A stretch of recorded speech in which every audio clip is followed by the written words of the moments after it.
मेरा सिलेक्शन अभी गुजरात स्टेट से मैंने फॉर्म भरा था एसबीआई क्लर्क का, क्योंकि लास्ट ईयर महाराष्ट्र की वैकेंसी बहुत ही लो थी, सिर्फ 100 थी। तो मैंने नेबर स्टेट से अप्लाई किया था। तक 7 साल तक मैंने प्राइवेट कंपनी मल्टीनेशनल कंपनी में काम किया मुंबई में। तो मेरे पास एक दो अटेम्प्ट थे, जो कि क्लर्क के लिए 28 एज का लिमिट होता है। तो मैंने फिर एक साल पूरा प्रिपरेशन में डाल के फिर एसबीआई क्लर्क को जो नोटिफिकेशन आया 23 वाला, जी उसमें मेरा हो गया सिलेक्शन सर। दोस्तों, नमस्कार, सभी को राधे राधे। और यहाँ हमारे साथ जुड़ चुके हैं उन्मेष पाटिल जी, जिनका एसबीआई क्लर्क में 2024 में सिलेक्शन हुआ है। 2023 का जो नोटिफिकेशन था उसका निकला और उसके बाद 2024 में इनका सिलेक्शन हुआ। और जान लेते हैं बहुत सारी बातें जो एसबीआई क्लर्क एस्पायरेंट्स हैं, एसबीआई पीओ एस्पायरेंट्स हैं, बैंकिंग के एस्पायरेंट्स हैं, उनको बहुत सारी चीज़ें सीखने को मिलेंगी। जो पाटिल जी ने अपनी स्ट्रेटजी जो फॉलो की और अपना सिलेक्शन लिया, तो क्या क्या चैलेंजेस फेस किए, किस तरह से स्ट्रेटजी बनाई, तो वो सारी चीज़ जान लेते हैं। एक बार थोड़ा सा इंट्रोडक्शन जान लेते हैं जी पाटिल जी।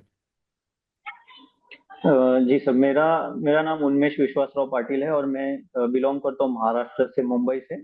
और लास्ट ईयर जैसे कि मतलब मेरा सिलेक्शन अभी गुजरात स्टेट से मैंने फॉर्म भरा था एसबीआई क्लर्क का, क्योंकि लास्ट ईयर महाराष्ट्र की वैकेंसी बहुत ही लो थी, सिर्फ 100 थी। तो मैंने नेबर स्टेट से अप्लाई किया था और वहां से सिलेक्शन हो गया। तो शुरू के में जब मेरा ग्रेजुएशन 20 में कंप्लीट हो गया, तो उसके बाद 27 एज तक 7 साल तक मैंने प्राइवेट कंपनी मल्टीनेशनल कंपनी में काम किया मुंबई में। तो 7वें साल मैंने जॉब छोड़ दिया, तो मेरे पास एक दो अटेम्प्ट थे, जो कि क्लर्क के लिए 28 एज का लिमिट होता है। तो मैंने फिर एक साल पूरा प्रिपरेशन में डाल के फिर एसबीआई क्लर्क को जो नोटिफिकेशन आया 23 वाला, जी, उसमें मेरा हो गया सिलेक्शन सर। बहुत बढ़िया। तो मतलब आपने पहले 7 साल जॉब किया और उसके बाद प्राइवेट जी जॉब सर। किया। आपने प्राइवेट जॉब के बाद फिर आपको एक कहीं ना कहीं लगा कि गवर्नमेंट जॉब की तैयारी करनी चाहिए। तो ये मोटिवेशन कहाँ से है, पहला तो यही सवाल है। क्योंकि बहुत सारे बच्चे हमसे भी मिलते हैं कि सर जैसे 2-3 साल हो जाते हैं कि जॉब छोड़े, कि क्या करें, मन भी है नहीं भी कर पा रहे होते। तो आपका ये डिसीजन, क्योंकि 7 साल का वर्किंग के बाद, एक्सपीरियंस के बाद, एक आदमी समहाउ थोड़ा बहुत सेटल हो जाता है प्राइवेट सेक्टर में भी, और वो डिसीजन लेना थोड़ा टफ हो जाता है। तो वो कैसे आपको मोटिवेट किया? जी जी सर, पहली बात तो मतलब मेरे पापा भी खुद इनकम टैक्स में है, तो वो एक होता है ना कि गवर्नमेंट जॉब, तो मेरे पापा पहले से बोलते थे कि स्टाफ सिलेक्शन का या कोई पब्लिक सेक्टर बैंक उनका प्रिपरेशन करो। तो मैं एज ऑफ 20-21 में ट्राई तो किया था, पर वो जॉब के साथ, बट मेरे से वो नहीं हो रहा था। तो एक स्टेट गवर्नमेंट जॉब भी मेरे को लगी थी, तभी जॉब के साथ ही स्टडी करके किया, बट वो उतना पेमेंट अच्छा नहीं था, तो इसलिए मैंने वो भी ज्वाइन नहीं किया। तो वो डिपार्टमेंट का कुछ अच्छा नहीं था आगे का फ्यूचर, तो वो जी भी छोड़ दिया इसलिए। फिर मेरे पापा मैं वर्क फ्रॉम होम करता था लास्ट 3 साल से, जो मेरे लास्ट 3 साल थे प्राइवेट जॉब के। तो उसमें मेरे घर वाले देखते थे कि बहुत ज्यादा वर्क प्रेशर है, और ये सारी चीजें देखते थे कि बहुत टाइम तक सुबह मतलब मेरा नाइट शिफ्ट होता था, शाम को मैं 5 बजे बैठता था काम जी करने, और सुबह 8-9 बजे तक भी मैं बैठा रहता था काम करते करते। तो मेरे घर वालों ने फिर भी बोला, मेरे पापा की सर्विस तो अभी और 1.5 साल है। तो मेरे पापा बोले कि मैं जब तक सर्विस में हूँ तब तक तुझे अगर करना है तो कुछ कर ले ट्राई। तो मैं बहुत सोचा करूँ कि नहीं। 2021-22 से मैं स्टार्ट किया था प्रिपरेशन जॉब के साथ, जी बट वो हो नहीं रहा था। स्टिल मैं एग्जाम दे रहा था, बट नहीं हो रहा था, प्री नहीं निकलता जी था मेरे से। तो जी फिर मैंने 2023 में डिसीजन लिया था कि जॉब छोड़ दूंगा मैं 2023 के अगस्त में। तो मैं जी ट्राई तो मेरा 2021-22 से ही था, और मतलब जब मैं नया था तब मैं शुरू में पजल्स वगैरह तो शुरू आपसे ही किया था सीखना, जो यूट्यूब में आपने जो पजल सीखा था। अभी भी मेरे पास बुक भी है, मुंबई में पड़ी है। वहाँ पे आप यूट्यूब किसका सीखा उसका उनका आपका नाम लिख के सब, मैंने किससे सीखता था वो भी लिखता था मैं। तो जी शुरू तभी किया था, बट जॉब के कारण में से वो दोनों चीजें हो नहीं पाती थी। तो फिर मेरे पापा ने बोल दिया कि ठीक है, अगर तू कर सकता है जॉब छोड़ के तो ट्राई कर लेना।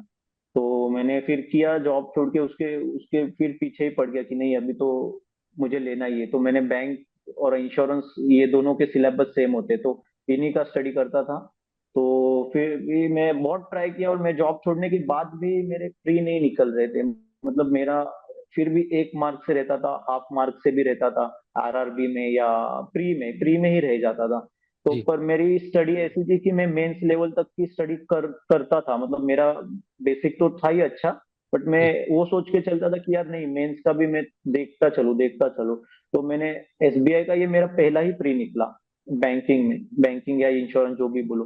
तो उसका पहला ही प्री निकला, और उसका जब आया कि मेंस 1.5 महीने बाद या 1 महीने बाद था, जी तो मैं फिर लग गया कि मेंस की तैयारी प्री एग्जाम के बाद ही लगा था, क्योंकि मुझे पता था यार ये बार वैकेंसी भी बढ़िया है, लास्ट ईयर जो कि 8,000 वैकेंसी वो भी बड़ी थी, तो जी होगा अगर मैं थोड़ा एफर्ट डालूंगा तो। प्री के बाद ही मैंने मेरे एफर्ट डालना चालू कर दिए कि नहीं, ये बार तो एक प्री निकला है मेरा, एक ही मतलब पहला ही मेंस था, मैं पहले में ही क्लियर हो जाऊं, क्योंकि जी मैंने बहुत से मेरे यहाँ पे फ्रेंड्स भी देखे हैं कि बहुत सारे मेंस देते हैं वो, बट बहुत बोलते ना कि लक के ऊपर भी होता है, नहीं जी। होता, इंटरव्यू में रुक जाते या मेंस भी क्लियर नहीं होता।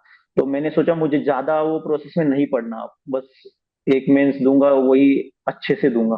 तो हम्म। उस बहुत तैयारी करके मैंने वो क्लियर हो गया, भगवान के साथ था तो हो जी गया।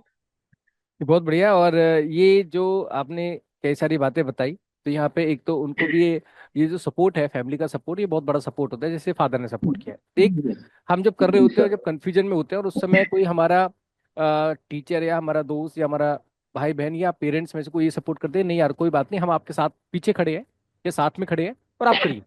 तो इस तरह का सपोर्ट कहीं ना कहीं वो डिसीजन लेने में हेल्प करता है, जो आपका सबसे बड़ा फैक्टर मैं मानूंगा। क्योंकि यहाँ ऐसा डिसीजन लेना और इसमें पेरेंट्स का सपोर्ट सबसे बड़ा सपोर्ट है। दूसरा, जी सर। फिर आपने जब डेडिकेशन साथ स्टार्ट किया तो ऑफ कोर्स आपने एनालाइज किया कि भाई मेरे को बैंकिंग में कर सकता हूँ और मुझे इसका करना है। सही तरीके से आपने करना स्टार्ट किया। आपने जिक्र किया था पजल की बुक, तो मुझे लगता है कि आपके पास पजल 3.2 होगी शायद। नहीं सर, बुक नहीं थी आपकी आपकी मैंने नोटबुक बनाई थी, जिसमें अच्छा। आप यूट्यूब में जो पढ़ाते थे ना, वो मैं सब नोट करता था, क्वेश्चन के साथ ही नोट करता था जब अरे मैं वाह। नया था तो। तो हाँ यहाँ पे तो मैं एक बात, वो मुझे। जी हाँ यहाँ पे मैं एक बात हाँ भी बोलना चाहूंगा। मैं एक्चुअली ऑफलाइन ज़्यादा पढ़ाता हूँ, मतलब ऑनलाइन तो मैं पढ़ाता ही हूँ लेकिन ऑफलाइन में ज़्यादा पढ़ाता हूँ, है ना। ऑफलाइन मैंने कभी भी मेरी क्लास मतलब बंक नहीं करता, ऑफलाइन हमेशा रहता है। ऑनलाइन में मेरी क्लास यूट्यूब पे बंक हो जाती है। सो मैं, मेरे सामने जो बच्चे बैठते हैं तो उनको मैं ये बोलता रहता हूँ, वो क्या करते हैं, कहानी सुनते हैं, समझते हैं और उनको समझ में आ रहा होता है। तो मैं कहता हूँ भाई पेन भी चला ले भाई, लिख भी ले यार, नोट्स बना, कुछ कुछ लिखेगा, उसको रिकॉल जी। करेगा, रिवाइज करेगा। मैं हमेशा बोलता रहता हूँ। ऑफलाइन में जबकि ये मैंडेटरी हो जाता है कि सामने टीचर खड़ा है तो आपको टाइम भी देता है, आप नोट्स आराम से बना सकते हो। और मैं यहाँ पे आपको जी बहुत सर। ज्यादा अप्रिशिएट करूंगा, क्योंकि आपने ऑनलाइन में होकर यूट्यूब की क्लास का नोट्स बनाना, नोटबुक बनाना, दैट्स, जी सर। मतलब आप ये मान लो आपने राह ऐसी पकड़ ली जहां आपने ऑफलाइन के जो फिनोमेना है उसको भी आपने फेल कर दिया। और इतने एफर्ट्स लगा के अगर कोई आदमी काम कर रहा है, 100% सिलेक्शन होना, देखो कामयाबी ये भी दिखती है कि भाई आपने एफर्ट्स कितने लगाए, वो भी ईमानदारी से। जी सर। तो ये मैटर करता है, तो ये बहुत ज्यादा।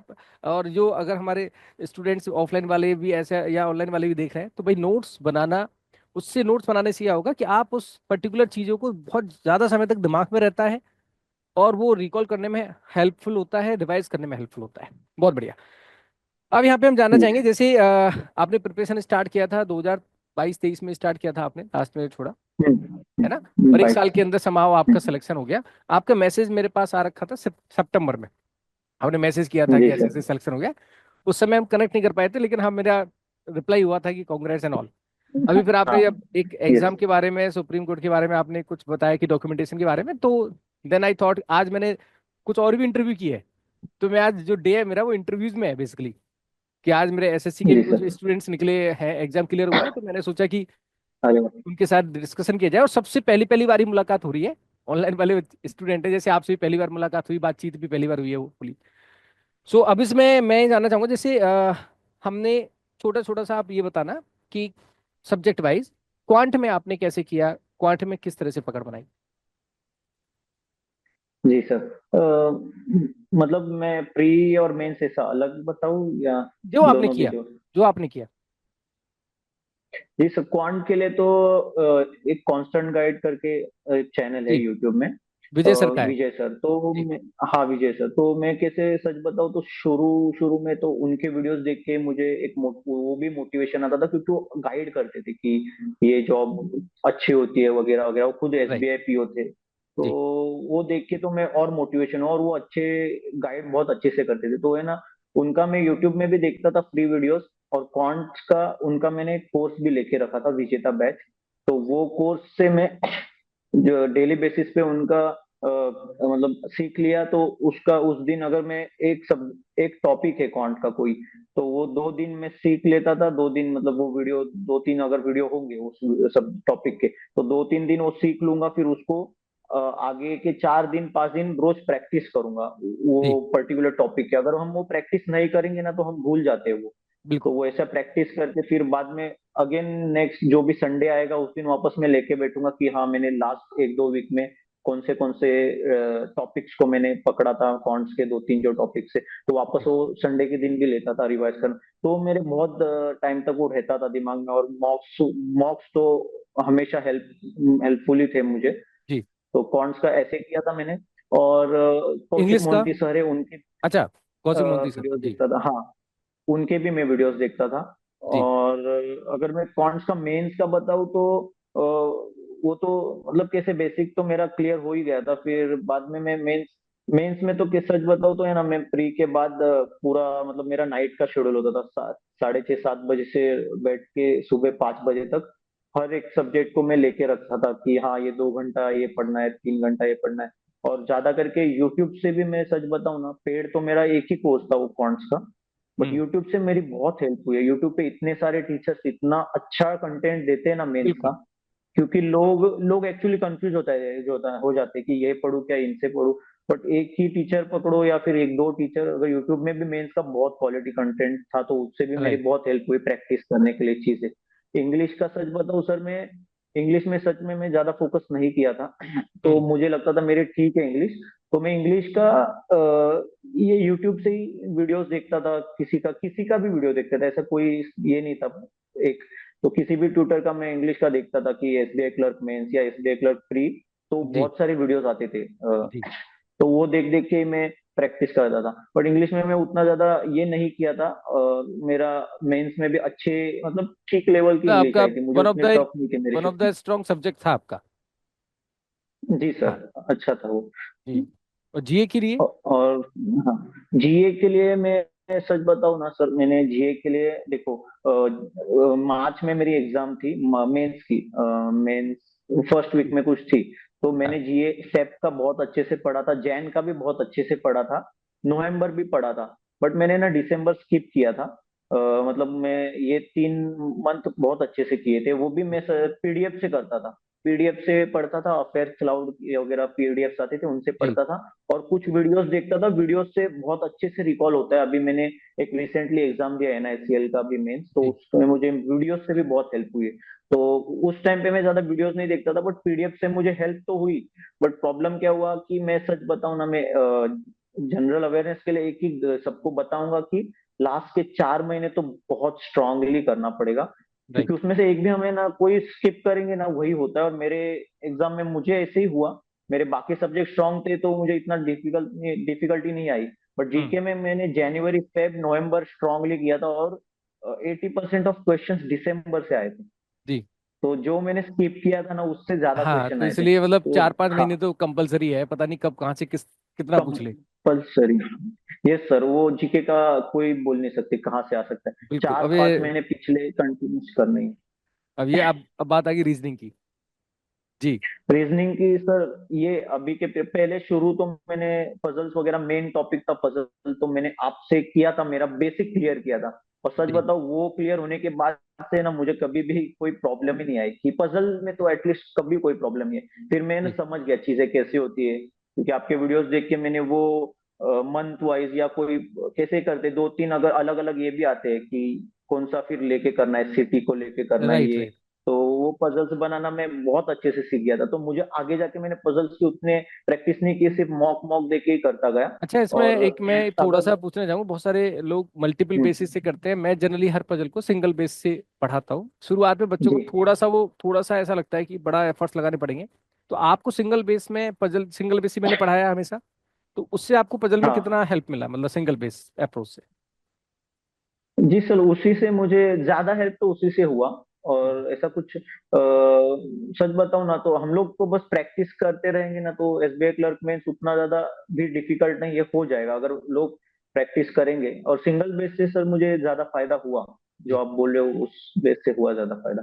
जी और मैंने मेंस के लिए मतलब देखा जाए तो कैसा है, अगर एसएससी से कंपेयर करें, हाँ, हमारा रीजनिंग टफ है अगर एज कंपेयर टू एसएससी। जी। तो बैंक इंश्योरेंस, तो प्री तो हो गया था मेरा ऐसे ही प्रैक्टिस वगैरह मॉक्स दे दे के। और मैंने मेंस में ना सर, एक सर है वर्चुअस ध्रुव सर, जी उनका कंटेंट यूट्यूब से पढ़ता था मैं, उनका उनके क्लासेस होते थे। तो हम्म, वो पढ़ के मैं को उनसे प्रैक्टिस कर करके बहुत अच्छा हुआ, अभी वो मेंस का वो तभी फ्री कंटेंट यूट्यूब पे पढ़ाते थे। तो जी। उनसे मेरा बहुत अच्छा प्रैक्टिस हुआ, मैंने पेड भी बैच नहीं लिया तो हो गया मतलब रीजनिंग का। यूट्यूब से हो गया। हाँ सर, यूट्यूब से ही मेरा हो गया था। बहुत बढ़िया। तो कहीं ना कहीं यूट्यूब का मतलब डिपेंड करता है कि आप किस तरह से यूटिलाइज कर रहे हैं, है ना। डिस्ट्रैक्ट करने जी के लिए सर, भी आप राइट। कर सकते हैं, और अगर एक दो टीचर आप सब्जेक्ट वाइज देखें तो बहुत सारी जी चीजें सर। यूट्यूब पे ऐसी है कि इसे कुछ टॉपिक मैंने हर टॉपिक को नहीं पढ़ाया, लेकिन मोस्ट ऑफ द टॉपिक मैंने पढ़ा दिए। कुछ किसी अदर टीचर ने कुछ और टॉपिक पढ़ा दिया, तो उनसे हो सकता है दो टीचर से भी आप यूट्यूब से भी काफी चीजें कवर कर सकते हैं, राइट। जी सर। जी सर। जी सर।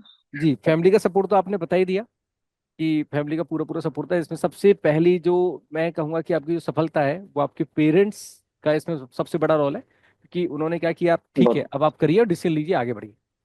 जी आगे सर। अभी एसबीआई क्लर्क में इस बार तो अभी मेंस का पेपर होने वाला है। एसबीआई क्लर्क प्रीलिम्स हो चुका है, प्रीलिम्स का रिजल्ट आएगा, मेंस का पेपर होगा।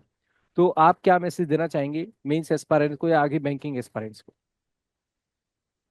जी सर, मैं यही कहूंगा कि अपना मतलब अगर आप बैंकिंग के बहुत सारे एग्जाम आते हैं, एक दो में अगर आप फेल हो रहे तो आप होप मत छोड़ो। मेरा खुद का एग्जाम्पल है कि मेरी एक प्री नहीं क्लियर होती थी, एक ही प्री क्लियर हो गई और उसी मेंस में मैंने मतलब कि सोचा कि नहीं ये बहुत हो गया, मतलब एक अगर प्री क्लियर हो गई है अब मैं इसी में पूरा खत्म कर दूंगा, मतलब ये लूप में मुझे नहीं फंसना है। तो जी यही है कि आप फेलियर से मत डरो, मेरे भी बहुत फेलियर हुए। 22 में भी दे रहा था एग्जाम में जॉब के साथ, 23 में भी दे ही रहा था, हो ही नहीं रही थी प्री क्लियर। मेरे एकदम आधा मार्क, एक मार्क के लिए हो रहा था। तो होप मत छोड़ो। और इतनी बड़ी वैकेंसी है ये बार, तो इतना इतना बड़ा वैकेंसी है, 13,000 जी। समथिंग है। और प्री शायद सॉरी मेंस नेक्स्ट मंथ में होगा, हाँ जी, हाँ है जी। ना सर? जी तो आपके पास इनफ टाइम है। आप अगर घर पे हो, मतलब कुछ कर नहीं रहे हो, जॉब पे नहीं हो और घर पे सिर्फ स्टडी कर रहे हो, तो आपके पास इनफ टाइम है। मैं खुद मेंस के स्टडी के लिए 8-9 घंटा तो दिन का देता है था, 8-9 घंटा रोज दे रहा था, रोज कंटिन्यूअसली। तो आप भी कर सकते हो, अभी भी अगर एक महीना हो तो आप हार मत मानो, अभी भी आपके पास बिल्कुल। टाइम है। अगर आपको लग रहा है कि आपकी प्रिपरेशन कम पड़ रही है कहाँ पे कुछ, तो करो।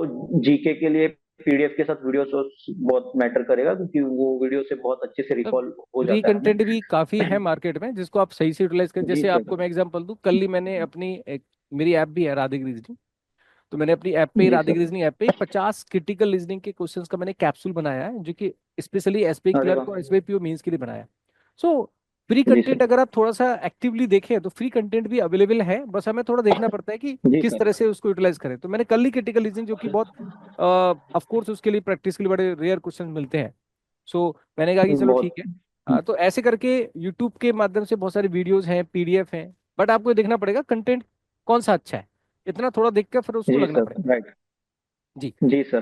तो वो है, क्योंकि क्या है ना, मतलब एक मेंटेलिटी होती है कि फ्री कंटेंट को हम एक दो दिन कर लेते हैं, बाद में ना इग्नोर करते हैं, क्योंकि हमने उसमें कुछ पैसा पे नहीं किया होता, तो हमें लगता है अरे यार बाद में कर लेंगे, बाद में कर लेंगे। बट हमें अगर कुछ चीज अचीव करनी है तो हमें उस फ्री को भी अच्छे से यूटिलाइज करना पड़ेगा। जैसे आपने बोला यूट्यूब तो बहुत जी। बड़ा ओशन है, वहां पे बहुत सी चीजें मिल जाएंगी, पर लोग नहीं ज्यादा यूटिलाइज नहीं कर पाते, पता नहीं। पर करना चाहिए, ऐसा बहुत बढ़िया ये है। एक सवाल और है मेरा, और आपने गुजरात से फॉर्म भरा था क्योंकि वो वैकेंसी ज्यादा थी, तो उसमें एलपीटी आपका हुआ? जी सर। तो हाँ एलपीटी, जी सर, एलपीटी हो गया। तो उसमें आपने गुजराती सीखी थी क्या? सर मैंने गुजराती का क्लास लगाया था, एक मैडम थी गुजराती, उनसे ऑनलाइन क्लासेस लेता था, चांदनी मैम अहमदाबाद की। बट जी सच बताओ सर, अगर मेरे बहुत से दोस्त भी है ना क्लास लगाए तो भी हो जाएंगे, क्योंकि गुजराती लैंग्वेज अगर मैं बताऊँ तो बहुत इजी है, और इनकी एलपीटी एलपीटी टेस्ट गुजरात की तो बहुत इजी होती है। तो अगर क्लासेस ना भी लगाए वो भी यूट्यूब से कर सकते हैं। तो मैंने तो एक लगाया था, क्योंकि मैं सोचा अभी कुछ रिस्क ना लूं, मतलब मैं वो राइट। भी अच्छे से सीख लूं, तो इसलिए लगा दिया था। बट क्योंकि एलपीटी के लिए गुजराती का तो कोई जरूरत नहीं, अगर आप यूट्यूब एक से दो भी कर दो महीने सकते का हो तो टाइम मिलता है जिसमें आप कर सकते हैं प्रिपेयर। इनफ बहुत है, 1 महीने में भी हो जाएगा। बहुत 2 महीने तो ज्यादा हो गया, एक एक महीने के अंदर भी हो जाएगा, बहुत इजी है गुजराती। बहुत जी बढ़िया सर। उन्मेष जी, आपने बहुत शॉर्ट में बहुत सारी चीज़ों को समझाया, और होपफुली हमारे जो और एस्पायरेंट्स हैं, क्योंकि कहीं ना कहीं ये कंट्रीब्यूशन है toward the society, toward the जो प्रिपरेशन कर रहे हैं, हम भी ये काम करते हैं। यस और आप सर। सेलेक्ट होने के बाद भी ये काम, जैसे आपने आज वीडियो बनाया, आपने चीज़ें बताई, तो बहुत सारे बच्चों को कहीं ना कहीं क्लिक करेगा और उनका भी करियर बनेगा। और हमारा हमेशा ऐसा कर्तव्य होना चाहिए जिससे कि लोगों का करियर बनता चला जाए और ऐसे ही कारवा आगे बढ़ता चला जाए। Thank you so much. जी सर। राधे राधे।